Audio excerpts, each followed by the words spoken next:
Greetings and salutations to everyone.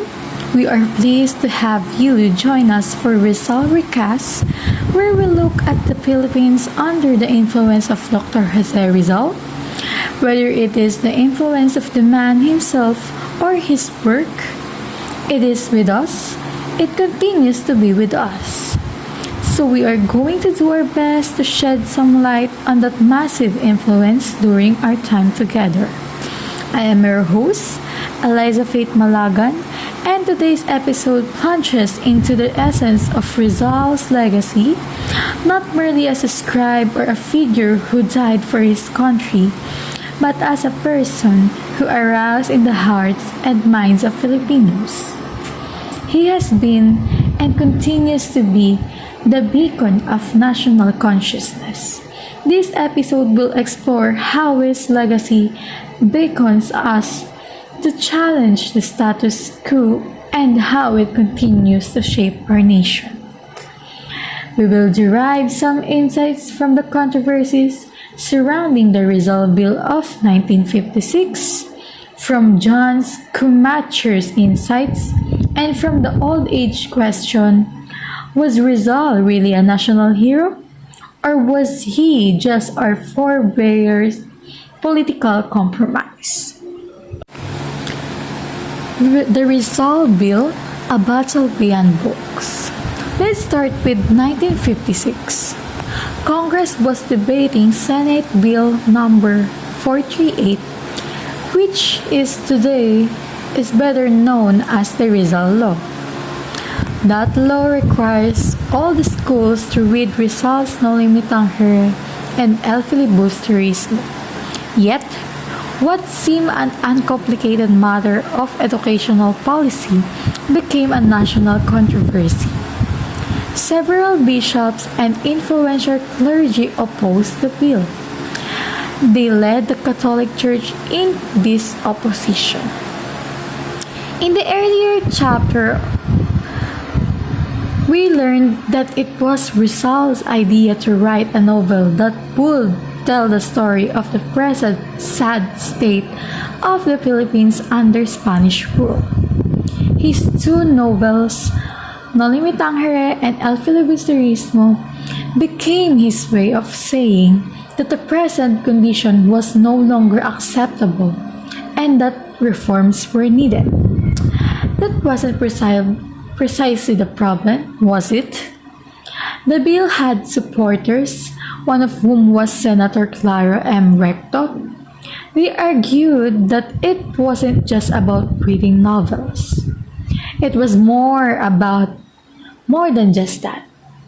They said it was about building a critical national consciousness. It was about confronting the colonial past, about exposing the abuses that had taken place, and about ensuring that the next generation of Filipinos would think for themselves. In the end, the Rizal Law passed through not without compromise. But the debate revealed something deeper. Rizal's works still had the power to disturb, awaken, and challenge even 60 years after his death. Rizal's legacy, a conscious nation awakens.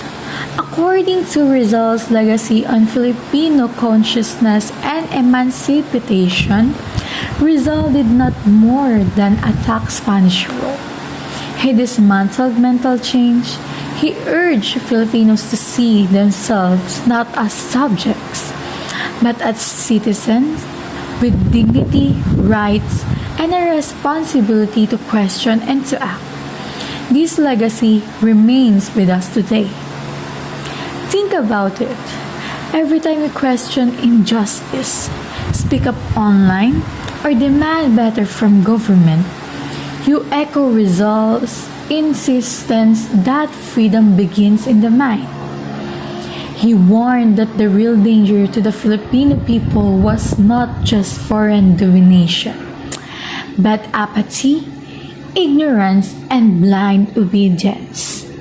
In today's age of digital misinformation and political propaganda, Rizal's message is more relevant than ever.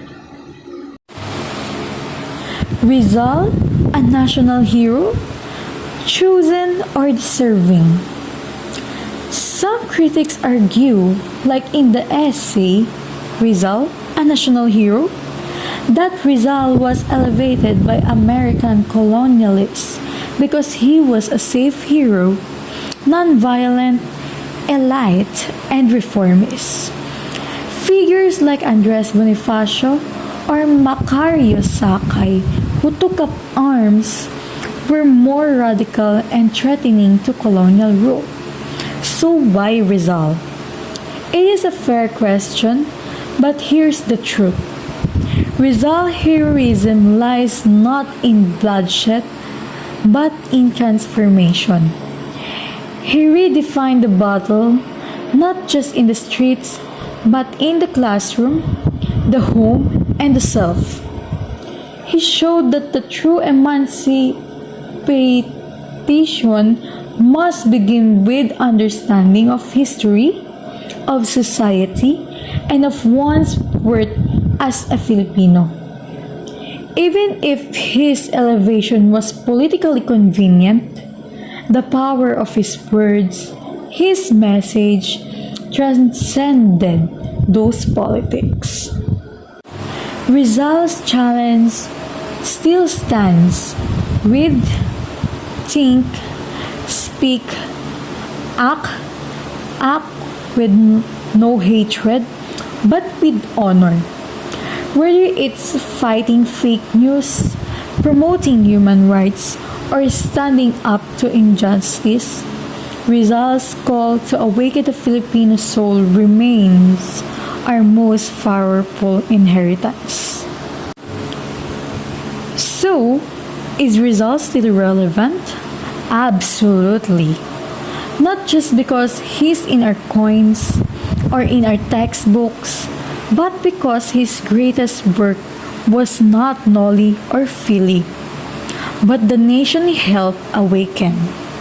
Rizal believed that the youth is the hope of the nation. But more importantly, he believed that a conscious, informed, critical people are the foundation of true freedom. This has been Rizal Recast.